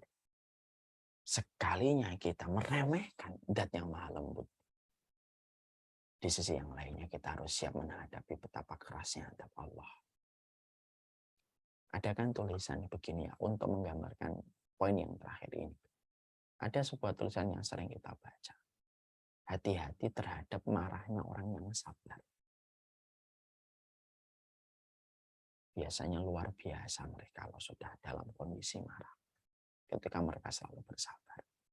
Ini makhluk ya, ini manusia. Artinya memang betul Allah maha pengampun, Allah maha lembut, Allah memberikan kemudahan dan keringanan untuk kita. Tapi jangan dijadikan menjadi sebuah kemudahan bagi kita untuk melakukan kemaksiatan dan dosa. Apa artinya tekad? Kalau kita akhirnya menggampangkan semua perkara ketika kita mengimani Allah maha lembut dengan cara yang salah. Apa artinya kita mujahadah bersungguh-sungguh? Kalau kita selalu berkata Allah itu maha pengampun, Allah maha pengampun, lalu dengan itu kita berbuat dosa, berbuat dosa, berbuat dosa. Disitulah pentingnya kita mujahadah bersungguh-sungguh, menahan nafsu bersungguh-sungguh. Sembari ketika kita apabila masih terperosok kepada dosa, kita memang pendosa. Tapi tidak boleh kehilangan keimanan kita bahwasanya Allah maha pelembut. Dalam sifat lembutnya Allah ada ampun. Dalam sifat lembutnya Allah ada maaf. Ada sifat dalam sifat lembutnya Allah, ada sifat rahman dan rahimnya. Semoga kita mengimani itu. Supaya ketika kita sudah tahu Allah maha lembut, apa yang harus kita lakukan? untuk betul-betul menjadikan kita sebagai penempuh jalan surga bersifat lembut. Dalam kelembutan apa kita harus bersikap? Dalam perkara apa kita harus lembut? Dalam perkara apa kita harus tegas? Itulah pembahasan kita pada poin berikutnya. Golongan ke-16, baru part yang pertama. Pemilik kelembutan. Orang yang lembut adalah orang yang mereka diberikan sesuatu yang Allah tidak pernah berikan, kecuali orang yang mereka lembut pada setiap hatinya, perkataannya, dan perbuatannya. Wallah alam bisawab, ini yang dapat kita sampaikan. Ini baru mukadimah part yang pertama, golongan yang ke-16. Part yang kedua akan kita bahas pada pertemuan kita selanjutnya. Wassalamualaikum warahmatullahi wabarakatuh. Walhamdulillahirabbil alamin. Saya serahkan kembali kepada Ummu Fina. Ya. Barakallahu fikum Ustadz, wa jazakallahu untuk pencerahannya. Masya Allah bahwa Allah benar-benar sebelum mewajibkan hambanya untuk bersifat lembut, Allah telah lebih dulu mensifati dirinya dengan sifat-sifat lembut tadi Ustadz. Jadi benar bahwa luar biasa tadi perbedaan Khalik pencipta dan makhluk itu, bahwa kalau untuk Khalik itu berarti bisa begini Ustadz ya, satu kebaikan itu bisa meruntuhkan banyak keburukan seseorang, tapi kalau di makhluk itu satu keburukan bisa meruntuhkan banyak kebaikan gitu ya Ustadz ya, yang telah dilakukan. Nah Ustadz kalau udah kayak gini nih berarti kalau kita udah diajarin Ustadz dengan sifat-sifat lembut Allah, emang nggak pantas ya kayaknya kita jadi suzon kepada Allah gitu ya Ustadz ya. Nah saya tertarik dengan tadi Ustadz menyampaikan tools kehidupan kita itu hanya ada satu, ridho Allah, mencari ridho Allah, gitu Ustadz. Nah, untuk ridho Allah ini kadang-kadang kita tidak bisa mengartikan padanan dari bahasa Arab yang pas untuk kata-kata insya ridho ini sebenarnya apa Ustadz. Sampai sekarang pun juga ini kan kadang-kadang saya ucapkan juga pada saat membuka kajian dan kita minta berdoa hanya untuk mencari ridho Allah gitu Ustadz. Nah, ridho ini sebenarnya definisi yang pas itu apa sih? Apakah itu dia sama dengan rahmatnya Allah? Apakah itu kerelaan Allah kepada kita? Apakah itu kita diterima Allah? Itu gimana Ustadz ya? Ridho itu jadi kita mencari ridho Allah gitu loh. Mencari apa ya? Kerelaan, definisinya apa ya Ustadz ya kalau ridho Allah ini? Sebenarnya sederhananya begini kata keridhaan itu sebenarnya lebih besar daripada kata cinta, karena orang yang cinta belum tentu ridho, tapi orang yang ridho biasanya memiliki rasa cinta yang besar sekali. Ada nggak orang suami istri kalau ditanya cinta? Cinta, tapi apakah dia ridho dalam semua perbuatan pasangannya? Belum tentu. Umuk misalkan, saya tanya, Umuk cinta nggak sama suaminya? Jawabannya apa? Cinta. Tapi apakah Umuk ridho setiap apa yang dilakukan suaminya? Enggak sih. Karena cinta dan ridho itu sesuatu yang berbeda. Ridho itu lebih tinggi daripada kata cinta. Maka yang ketika kita sudah mengerti irisan antara ridho dengan cinta, maka yang menjadi keinginan kita itu ridhonya Allah. Cinta itu bagian dari apa yang kita inginkan. Kita dapat cintanya Allah sudah luar biasa. Tapi kalau sudah ridhonya Allah itu luar biasa. Sebagaimana ridhonya Allah kepada para sahabat ketika mereka telah menyelesaikan perang Badar. Apa yang dikatakan oleh Allah? I'malu ma syi'tum fa inni qad ghafartu lakum. Sudah berbuat apa saja, saya sudah ngampuni kalian. Ini bukan berarti akhirnya orang yang diridhai oleh Allah terus berbuat dosa dan maksiat. Enggak. Ini menunjukkan keridhaan Allah yang besar. Kalau Allah sudah ridho, apapun yang dilakukan manusia, maka Allah selalu menghadirkan kebaikan pada apa yang dilakukan olehnya. Kalau dia berbuat dosa, maka Allah kirimkan ujian untuk menghapuskan dosa itu. Kalau ternyata dosanya belum maksimal terhapuskan, tetapi dia sudah mendekati garis ajalnya, Allah kirimkan sedikit-sedikit ujian atau banyaknya ujian supaya ketika mati dia sudah hilang beban dosanya dan tidak perlu menghadapi hisab atas dosa yang sudah dihapuskan dengan ujian itu. Itu namanya ridho. Kalaupun dia memiliki harta, maka hartanya selalu diarahkan oleh Allah kepadanya menjadi sebuah kebaikan yang dia dengan harta itu menjadi investasi akhirat dia. Kalau orang sudah diridhai oleh Allah, hartanya, suaminya, semua yang dia miliki itu tidak akan pernah lepas dari kebaikan yang dia petik pada kehidupan di akhirat. Itu kalau sudah diridhai. Makanya Masya Allah ya, memang kalau ingin menghadirkan hati ridho itu memang harus dimulai dengan sebuah konsep istihdarul qalbi, menghadirkan hati kita. Kita ini nyari ridhonya Allah. Berarti apa yang kita lakukan supaya Allah menyenangi apa yang kita kerjakan. supaya Allah akhirnya ridho dengan apa yang kita perbuat ketika kita tidak pernah bosan berbuat baik untuk Allah setiap waktunya dan setiap saatnya. Kalau kita sudah terus berbuat baik sampai Allah ridho, maka itulah hal terbesar yang Allah berikan pada kehidupan manusia, keridhaan Allah. Makanya cinta dengan ridho, sebagian para ulama mengatakan cinta itu di bawahnya ridho, karena ridho lebih besar daripada kata cinta. Makanya para sahabat diberikan gelar radhiyallahu anhu wa arda'an. Bukan ahabballahu wa yuhibbu. Ya. Bukan Allah mengatakan Allah mencintai dia dan dia mencintai Allah. Tidak. Tapi yang dipakai di dalam doa para sahabat ketika menyematkan nama sahabat itu apa? Abu Hurairah radhiyallahu anhu wa arda'an. Allah ridho kepadanya dan dia pun ridho sama Allah. Kalau sudah ridho mau apapun juga. Kalau yang namanya ridho, apapun yang Allah perbuat akan kita terima. Apapun yang kita kerjakan, apapun yang kita dapatkan akan kita terima dengan lapang dada. Itulah arti dari keridhaan. Kamu pernah ingat gak? Saya sering menyampaikan sebuah kisah tentang Sa'ad bin Waqqas. Sa'ad bin Abi Waqqas itu diuji dengan kebutaan di masa tua. Betul atau tidak? Betul, betul. Tetapi beliau diproteskan sama keluarganya karena tidak pernah berdoa untuk meminta dikembalikan fungsi penglihatan. Ya. Dan beliau berkata, kenapa kamu tidak berdoa? Karena aku lebih ridho kepada takdir yang ditetapkan oleh Allah daripada aku memohon Allah untuk merubah takdir yang sudah Allah tetapkan untukku. Ini namanya ridho. Ini namanya ridho. Nah, itu memang definisinya agak susah didefinisikan secara struktur kalimat yang tersusun rapi ya. Tapi insya Allah bisa dirasakan artinya nyari ridho itu apa. Semoga Allah menghadirkan itu pada kehidupan kita. Amin. Barakallahu fikum Ustadz untuk pencerahannya. Baik Ustadz, untuk pertanyaan dan diskusi nanti akan dipandu oleh Uti Lucy. Tafadholi Uti Lucy. Jazakallahu khairan fitina. Assalamualaikum warahmatullahi wabarakatuh Ustaz dan para jamaah. Suaranya agak jauh ya, Om ya? Uti Lucy, suaranya agak jauh. Assalamualaikum Ustaz. Ya. Assalamualaikum. Ya, bismillahirrahmanirrahim. Ini kita buka pertanyaan. Oh, ini juga bergabung sama kita di live IG, Ada hampir 650 yang ikut. Masya Allah. Saya juga lihat di Instagramnya, live-nya. Masya Allah. Ini Bapak Ibu kalau misalnya ada pertanyaan silahkan tulis di kolom chat ya. Baik, Ustadz nih sebelum ada pertanyaan kita diskusi dulu ya dengan UTV-nya ya Ustadz ya. Saya tadi mendengar Ustadz membacakan mengenai surat Az-Zumar ya Ustadz ya. Bahwa Allah itu orang-orang yang suka bermaksiat atau itu dengan kata-kata yang maha lembut. Itu di situ kita tergerak sekali ya. Begitu lembutnya Allah sampai, hai hamba-hambaku yang melampaui batas. Subhanallah. Itu Masya Allah. Itu saya benar-benar, ya Allah masih menyebut kita yang melampaui batas. Sedangkan kita, kalau misalnya kita marah aja, kita udah, karena kita hamba ya Ustadz ya, kita nggak bisa seperti itu Ustadz. Dan Ustadz tadi juga mencontohkan kelembutan itu dengan seorang pendosa wanita.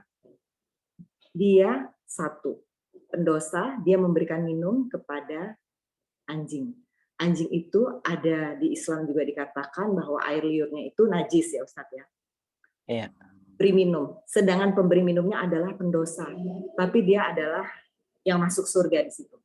Jadi di situ kita diajarkan mengenai begitu lembutnya saat itu bahwa anjing itu benar-benar membutuhkan air itu diberikan oleh si pendosa itu ya Ustadz ya. Nah tapi Ustadz untuk kita kehidupan sehari-hari ini Ustadz, misalnya deh mengenai syariat hijab. Tadi Ustadz juga katakan bahwa pemberi syariat itu maha lembut. Pemberi syariat itu menginginkan supaya hamba-hambanya untuk wanita itu menutup jilbab, dihijabin ya. Nah, itu Ustaz. Tapi terkadang kitanya, Ustaz, yang penting muamalah, yang penting hatinya bersih, itu Ustaz. Tadi karena Ustaz juga ada katakan bahwa ada orang juga yang bisa masuk surga tanpa keningnya pernah sholat. Nah itu Ustaz. Ini takutnya nanti malah dijadikan satu alat nih Bagaimana Iya. Ustaz? Iya, jadi mengimani bahwasanya Allah itu maha lembut dan sempurna kelembutan Allah tidak menafikan sebuah komitmen kuat kita untuk tidak menyalahgunakan kelembutan Allah. Karena menyalahgunakan kelembutan Allah dengan persepsi yang salah ketika setan mempengaruhi cara berpikir kita, itulah yang menyebabkan kita akan mendapati sifat Allah yang lain. Sifat Allah yang lain adalah syadidul adab. Allah itu keras adabnya. Ini ada sebuah kisah nyata, ada seseorang yang berzina itu. Ketika dia berzina, dia menceritakan dia bisa berzina karena yang laki-laki ketika mengajak dia berzina sampai aborsi, itu laki-lakinya selalu berkata sama perempuannya, Allah itu maha pengampun, Allah itu maha pengampun, Allah maha pengampun. Ketika sang perempuan merasa dirinya tidak tahu dan merasa laki-lakinya lebih tahu daripada dia, akhirnya dia mau memenuhi keinginan sang laki-laki untuk berzina dan berzina sampai aborsi. Dan selalu sang laki-laki dengan pede mengatakan Allah itu maha pengampun. Ini tentunya adalah sebuah orang yang mereka sudah menyalahgunakan tentang sifat kelembutan Allah. Bukan berarti ini tidak bisa diampuni oleh Allah. Insya Allah diampuni oleh Allah kalau mereka kembali menempatkan keimanan kita kepada sifat ampunan Allah dengan cara yang benar. Mengimani sifat kelembutan Allah itu bukan berarti menjadikan kita tidak punya rem. Ketika kita meyakini mobil ini bagus, bodinya kuat, dari Jerman, tidak dari Cina misalkan. Ini Jerman, mobil Jerman, mobil Eropa, bodinya kuat. Itu kan bukan berarti kita tidak menggunakan rem kan ketika kita di atas aspal kan. Kita tetap menggunakan rem walaupun kita tahu bodinya mobil ini tuh bagus. Karena kita tahu sifat benturan itu bisa menyebabkan kita terluka. Sama pula ketika kita mengimani sifat kelembutan Allah, itu bukan berarti kita menggampangkan. Bahwasanya Allah itu selalu digampangkan, lalu dipinjam atas nama maha ampunannya. Ketika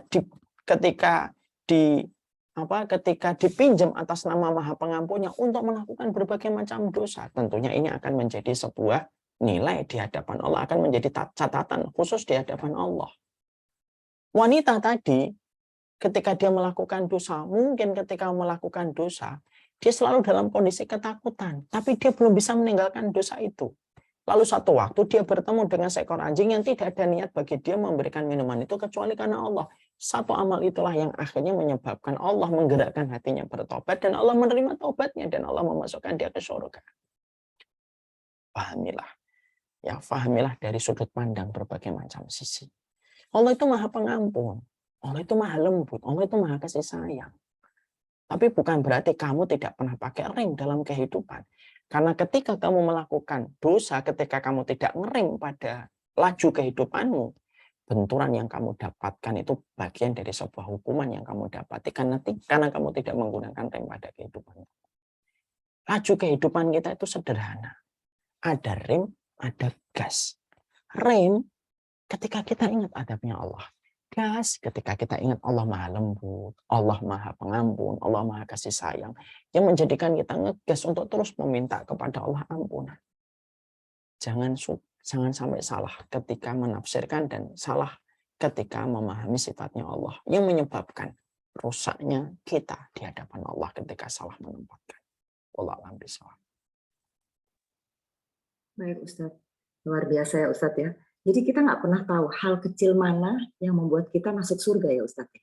Nggak pernah tahu. Dan kita nggak pernah tahu. Makanya jangan suka menghakimi orang.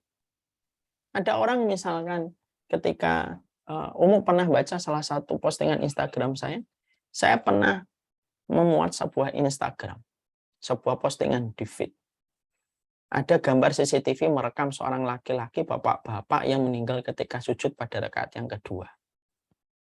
Ya, meninggal pada rakaat yang kedua. Beliau Masya Allah ya, sholatnya pakai celana yang menutup mata kaki.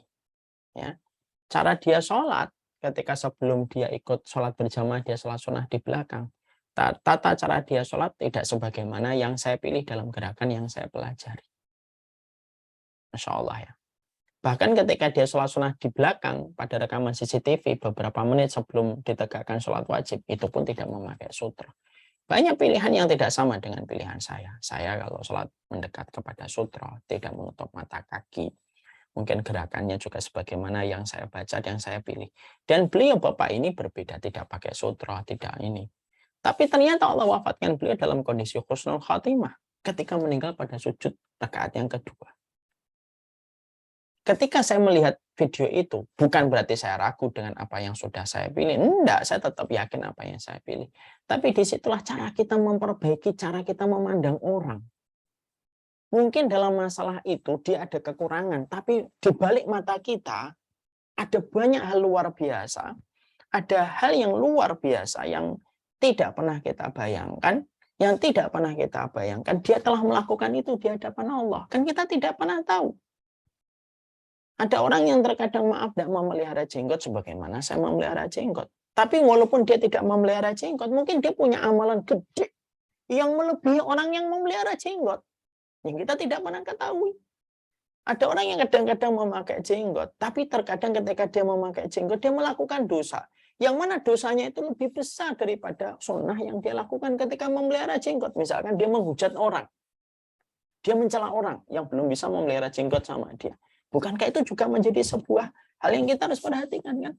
Cara kita melihat orang lain itu penting.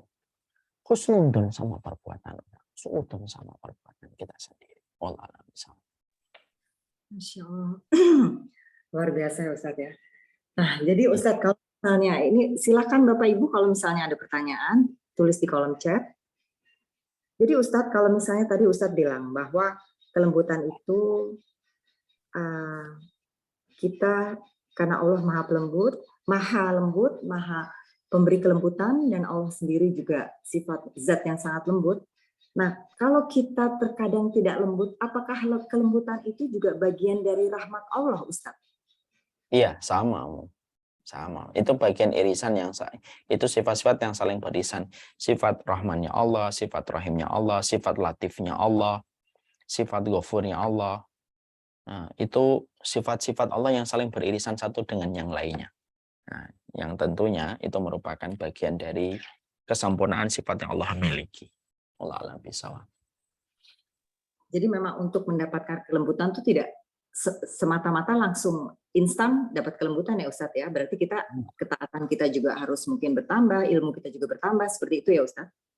Iya, salah satunya nanti akan kita bahas. Salah satu cara untuk mendapatkan kelembutan Allah itu apa? Yang melembutkan hati kita untuk hambanya dan makhluknya kan? Iya. Ya kan?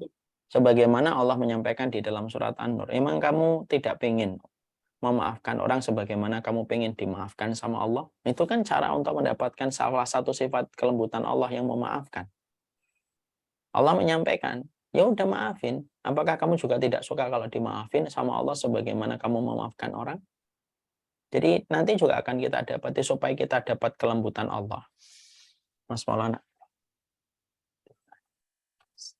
Kalau kita ingin dapatkan kelembutan Allah itu ya salah satunya adalah melembutkan perbuatan-perbuatan kita.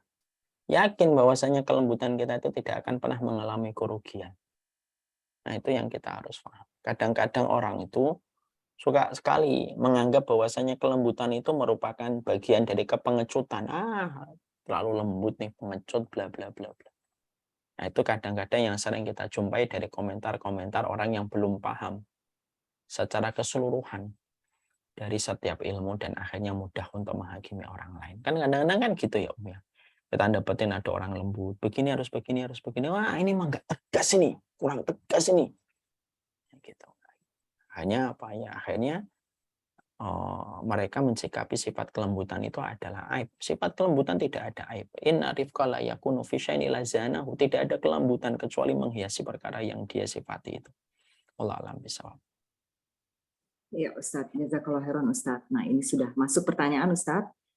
Ya. Bagaimana kita mengetahui apakah Allah itu ridho dengan apa yang kita lakukan Ustadz? Apa Om? Tadi Om? Apakah mana kita mengetahui apakah ridho dengan apa yang kita lakukan? Iya, apakah Allah ridho? Kalau mau instan, ngelihat matinya Om. Kalau matinya husnul khatimah sedang melakukan kebaikan, berarti Allah ridho kepadanya. Innallaha innallaha idza ahabba 'abdan asalahu qalu wa ma asalahu ya Rasulullah qala yuwaffiqu lahu 'amalan salih idza baina yadi ajali hatta yarda anhu jiranuhu wa man haulahu. Allah itu kalau senang sama orang, Allah memberikan pemanis. Apa yang dimaksudkan pemanis itu ya Rasulullah? Allah akan jadikan orang yang Allah cintai disibukkan di dalam ketaatan sebelum dia menginjak garis ajalnya. Sampai orang-orang ketika melihat dia mati pada kondisi amal ibadah, maka orang itu mengingat kebaikannya dan menjadi pemanis untuknya ketika wafatnya dalam kondisi sedang beribadah kepada Allah. Jadi kalau kita mau lihat apakah Allah ridha kepada kita, kalau melihat pada kehidupan ya kadang-kadang susah kadang-kadang susah kalau untuk diraba. Tapi kalau sudah melihat matinya baru akan kelihatan. Kalau Allah wafatkan seseorang kok kelihatan nampak betul husnul khatimah. Contohnya lagi sujud, contohnya lagi berkeringat dahinya. Nah itu berarti Allah sudah ridha kepadanya. Allah jadikan kematiannya kematian husnul khatimah. Tapi kalau untuk orang yang hidup, cara meraba orang itu sudah diridhai oleh Allah ataukah tidak? Ya, kita bisa memakai beberapa indikator hadis untuk bisa mengaplikasikan. Contohnya adalah innallah wa ma yazalu abdi yataqarrabu ilayya bi syai'in mimma aftaratu alaihi wa la yazalu abdi yataqarrabu ilayya bin nawafil hatta uhibba fa in kuntu ahbabtuhu kuntu samahu alladhi yasma'u bihi wa basarahu alladhi yubsiru bihi wa yadahu allati yabtishu biha wa rijlahu allati yamshi 'alaiha gitu. Wa la in salani la'utiyannahu wa la in ista'adani la'uidannahu. Allah itu kalau dapatin seorang hamba melakukan perkara yang wajib menambahnya dengan perkara sunnah sampai Allah ridha kepadanya. Kalau Allah ridha, Allah jaga matanya, Allah jaga telinganya, Allah jaga tangan dan kakinya dari berbuat kemaksiatan dan dosa. Kalau dia meminta, Allah kabulkan. Kalau dia memohon perlindungan, Allah berikan perlindungan. Berarti orang kalau sudah diridhai oleh Allah, dia disusahkan untuk melakukan maksiat, dimudahkan untuk berbuat taat. Itu salah satunya. Wallahu a'lam bishawab. Alhamdulillah, insya Allah ya Ustadz ya, dimudahkan deh untuk berbuat. Baik Ustadz, nah ini nih pertanyaan tadi mengenai ridho dan ini ya Ustadz ya. Ini hampir sama. Bagaimana kalau saya mau, tunggu. Apakah ridho sama dengan pasrah Ustadz? Apakah kita perlu berikhtiar sebelumnya? Karena Allah tidak akan pernah merubah satu kaum jika mereka tidak berubah. Ridho itu nggak sama dengan pasrah. Pasrah nggak mengharapkan apapun di sisi Allah. Udahlah pasrah. Maunya Allah aja itu pasrah. Ridho itu saya mengharapkan yang terbaik di sisimu ya Allah. Apapun yang kau berikan aku terima ya Allah. Beda lah. Pasrah itu tidak ada sebuah keinginan untuk mendapatkan sesuatu yang indah di sisi Allah. Adapun orang yang ridho, orang yang berusaha untuk meraih ridho itu mereka berusaha untuk mencari sesuatu di sisi Allah. Lah ini beda. Ridho itu kata kerja aktif, pasrah itu kata kerja pasif. Beda. Pada keduanya sesuatu yang berbeda. Bagaimana kalau ternyata saya di rumah aja nggak usah kerja, ridho lah berapapun rezeki Allah kasih, itu bukan ridho. Itu orang yang berpangku tangan. Artinya beda, semua irisannya beda. Tapi kalau mau dikonkretkan lebih global, apa bedanya ridho? Apa bedanya pasrah? Ridho itu kata kerja aktif. Kamu terus berusaha, tapi apapun yang kamu peroleh, kamu mengharapkan yang terbaik di sisi Allah kelak pada kehidupan akhirat. Kalau pasrah mah nggak ada keinginan akhirat apapun, sudah pasrah, hopeless dia. Kan beda antara orang yang ridho dan orang yang pasrah. Wallahu a'lam bishawab. Oh, jadi Ustadz kalau kita menasihati seorang teman atau orang dekat gitu, sudah pasrahkan semua kepada Allah, itu tidak tepat ya Ustadz ya? Gimana pasrah lah? Kata kerja aktifnya di mana? Kan Misalnya, perintahnya fadzakir. Fa'inna ma anta mudzakir. Allah tidak menyembahkan fa'inna ma anta mudzakir. Enggak, fadzakir, kasih dulu peringatan. Kamu tuh pemberi peringatan. Ya kan? Jadi fadzakir inna ma anta mudzakir. Harus ngasih peringatan kan berarti harus ada kerja keras, harus ada kerja aktif yang dikerjakan dan dilakukan. Wallahu a'lam bishawab. Iya Ustadz. Jadi kita memang harus ikhtiar dulu ya, tidak semata-mata langsung pasrah seperti itu ya Ustadz ya. Baik Ustadz, pertanyaan mendapatkan ridho itu harus ada kerja aktif yang dikerjakan. Makanya tadi hadis yang saya sebutkan kan, wa ma yazalu abdi yataqarrabu ilayya bi syai'in mimma aftaratu alaihi wa la yazalu abdi yataqarrabu ilayya bin nawafil hatta uhibba. Kalau kamu melakukan yang wajib lalu menambahkan yang sunnah, maka aku akan jatuh cinta kepadamu. Itu kan berarti ada kerja aktifnya. memenuhi ketaatan kepada Allah pada ibadah yang wajib dan yang sunnah. Wallahu a'lam bishawab. Ya. Baik Ustaz. Pertanyaan berikutnya Ustaz. Bagaimana kita menyeimbangkan antara khauf dan raja pada diri kita? Barakallahu fiik Ustaz. Kalau engkau akan berbuat dosa, pikirkanlah adab Allah yang pedih kepada mereka yang bermaksiat dan melampaui batas. Tapi kalau engkau sudah terjatuh dalam dosa, pikirkanlah rahmat Allah, ampunan Allah, dan kelembutan Allah kepada setiap makhluknya. Jangan dibaliknya. Jangan kalau akan berbuat dosa, mikir ampunan Allah. Tapi kalau sudah berbuat dosa, mikir adabnya Allah. Salah. Kalau engkau akan berbuat dosa, pikirkanlah adab Allah yang pedih dan ancaman apa yang Allah akan berikan kepadamu kalau kamu berbuat dosa. Tapi kalau sudah berbuat dosa karena memang nggak kuat kamu menahan nafsumu dan bisikan syaitan yang mendorongmu berbuat itu, pikirkanlah tentang rahmatnya Allah dan kelembutan Allah. Baik Ustaz, jazakallahu khairan Ustaz. Pertanyaan berikutnya Ustaz. Bagaimana ini terakhir ya Ustaz? Baik, ini pertanyaan terakhir ya Bapak Ibu ya. Karena yang lain itu ada pertanyaan mengenai pesantren Ustaz ya. Bismillah. Mau bertanya Ustadz, bagaimana kalau saya mau mendoakan orang lain supaya lebih baik, padahal saya tidak tahu sebenarnya dia lebih baik dari saya atau tidak. Sepertinya, ya Ustadz, kalau mendoakan orang lain, bukan berarti bahwasanya mendoakan orang lain itu berarti kita lebih baik daripada yang mendoakan. Ya enggak lah. Bukankah Rasulullah juga minta didoakan sama Umar bin Khattab, padahal kualitas keimanan Rasulullah lebih tinggi Rasulullah daripada Umar bin Khattab.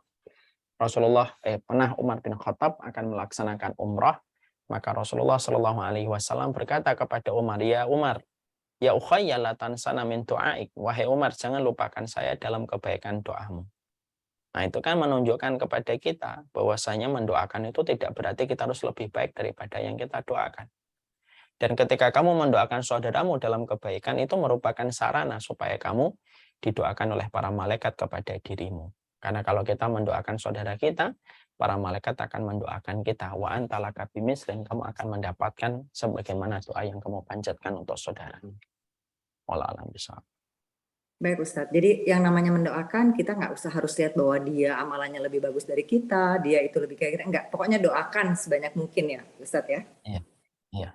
Bahkan dulu para salaf kalau pengen mendapatkan sesuatu, caranya mereka adalah mereka mendoakan saudaranya dengan perkara itu supaya mereka mendapatkan aminan dari malaikat perkara itu untuk dirinya. Contoh nih, para salaf ingin mendapatkan istri yang salihah. Maka mereka mendoakan semoga fulan mendapatkan istri yang salihah. Kenapa mereka justru mendoakan orang lain? Karena dengan mendoakan orang lain, maka doanya dia itu diaminkan para malaikat. Dan diaminkan malaikat kan mustajab. Masya Allah. Nah itulah indahnya ilmu ya. Kalau kita tahu itu sampai sedetail itu. Jadi para salaf itu kalau pengen sesuatu, malah justru mereka mendoakan orang lain. Karena mereka tahu kalau mendoakan orang lain diaminkan malaikat. Dan diaminkan malaikat itu mahal, expensive, dan limited edition. Nah itu caranya mereka. Jadi mereka muter dulu. Ya Allah, jadikanlah fulan penduduk surga, jadikanlah fulan penduduk surga, jadikanlah fulan penduduk surga, jadikanlah fulan penduduk surga. Maka para malaikat mengatakan, amin, amin, amin, amin. Dan untukmu, sebagaimana doa yang kamu panjatkan untuk saudaramu. Masya Allah Ustaz. Luar biasa Ustaz. Jadi kita kalau misalnya itu jangan kita minta-minta doa, tapi kita doakan, justru kita yang aktif ya. Misalnya kita mau jodoh kita doain aja sebanyak mungkin orang supaya dapat jodoh yang baik, supaya jodoh yang baik gitu ya Ustaz ya. Ya. Kita pengen terbebas dari utang, ya doain aja saudara-saudaramu. Ya Allah, semoga fulan itu terbebas utangnya. Maka malaikat mengatakan amin, amin, amin, amin, amin, amin. Sebanyak dia mendoakan saudaranya yang terbebas utang, sebanyak itu pula dia akan diaminkan oleh para malaikat, sebanyak dia mendoakan saudaranya. Nah itu cara yang paling efektif para salaf. Di dalam kitabnya Syekh Umar Mubil, hafizahullah ta'ala, beliau menerangkan di ayat itu. Wallahu a'lam bishawab. Masya Allah, jazakallahu khairan Ustadz. Baik Ustadz, ini ada pertanyaan mengenai pesantren. Mohon info tentang santri yang tadi kadarullah COVID, bagaimana, di mana pesantrennya, apakah ada tingkat SMA-nya, karena anak saya tahun depan mau lanjut pondok. Nah ini Ustadz, ini di mana? Sekalian satu lagi Ustadz, apakah orang tua teman-teman anak saya sedang mencari pondok pesantren tahfiz Ikhwan yang program tahfiznya bagus dan jalan serta tercapai target-targetnya. Ustadz ada saran? Banyak pondok tahfidz sekarang, lihat aja kurikulumnya. Kalau kurikulumnya berlandaskan akidah Ahlussunnah wal Jamaah menurut pemahaman para sahabat Nabi Ridwanullah alaihim, maka itu sudah insya Allah baik. Nah, itu aja yang kita cari ya. Nah, terus apalagi tadi? Pondok mana lagi? Ya itu yang jadi kalau misalnya mencari pesantren itu jadi kita lihat dari kan banyak nih Ustadz takutnya salah-salah apa Iya, namanya. jangan sampai masuk ke dukun, tempatnya dukun kan bahaya. Ya, itu dia Ustadz. Padahal kalau udah masuk pesantren kan dia berusaha untuk apa namanya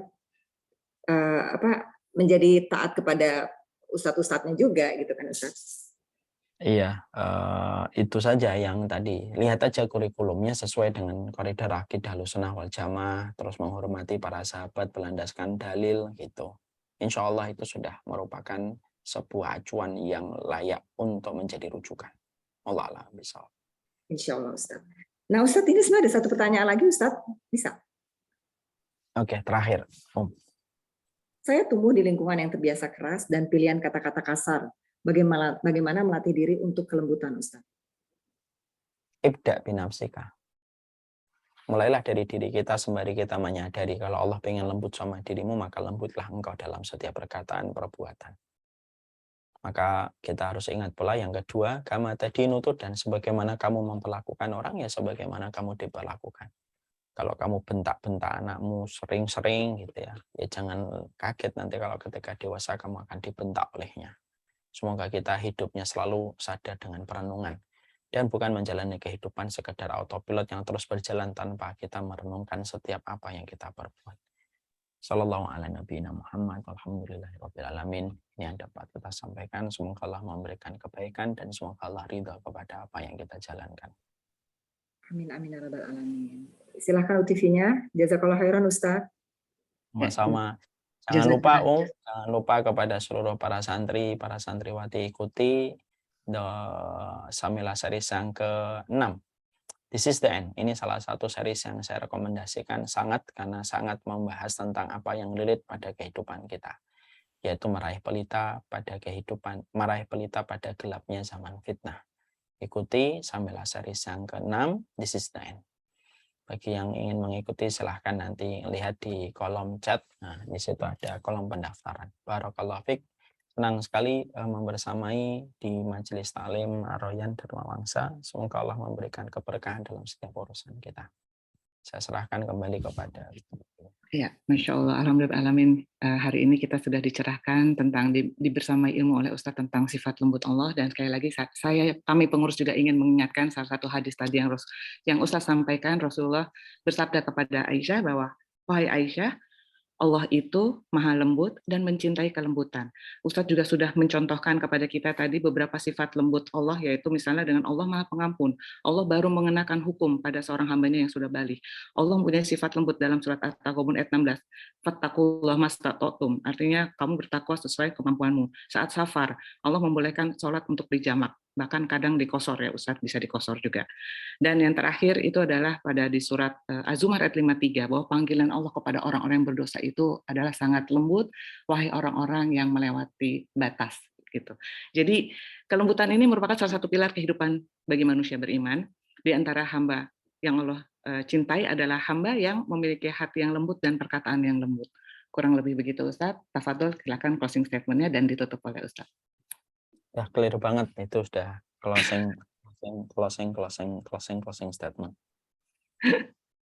Tafadhol Ustadz, ininya untuk kafaratul majelis. Kita tutup dengan kafaratul majelis. Semoga Allah meridai kita. Subhanakallahumma wa bihamdika asyhadu an la ilaha illa anta astaghfiruka wa atubu ilaik. Assalamualaikum warahmatullahi wabarakatuh.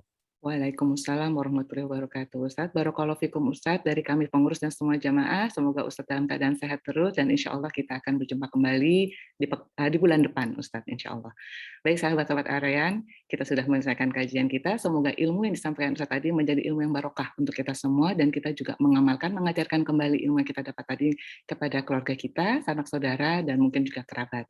Kami mohon maaf apabila ada pertanyaan yang tadi belum bisa disampaikan, dan kemudian juga kami memohon bantuan dari jamaah untuk semua mensupport terus kajian kami dengan memberikan infak yang terbaik di Bank Syariah Indonesia atas nama Farah Rahmawati. Akhir kata dari pengurus, wabillahi taufiq wal hidayah. Assalamualaikum warahmatullahi wabarakatuh. Barakallahu fikum Ustaz. Wafika barakallah. Assalamualaikum, mohon pamit undur diri. Ya Ustaz. Jazakillah khair Uti, barakallahu fiik. Barakallah. Bismillah.